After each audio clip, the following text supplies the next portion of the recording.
ان الفاظ سے اس گہرانے کا دکھ نہ بتا سکوں، لیکن میں ایک چیز آپ کو ضرور کہوں گا، آپ نے بھی یہ ویڈیو دیکھنی ہے اور میں ویڈیو بنا رہا ہوں، لیکن اس گہرانے کا جو دکھ ہے، صدمہ ہے، درد ہے، اور جو داؤد علی درندگی کی بیٹ چڑھا ہے، میرے پاس الفاظ نہیں ہے۔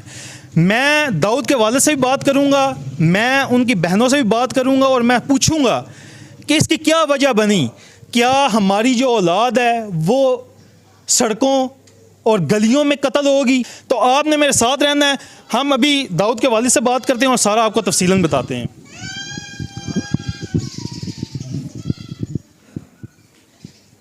جی السلام علیکم۔ وعلیکم السلام۔ سب سے پہلے تو بہت افسوس ہوا ہے، اللہ تعالیٰ درجات بلند فرمائے داؤد کے۔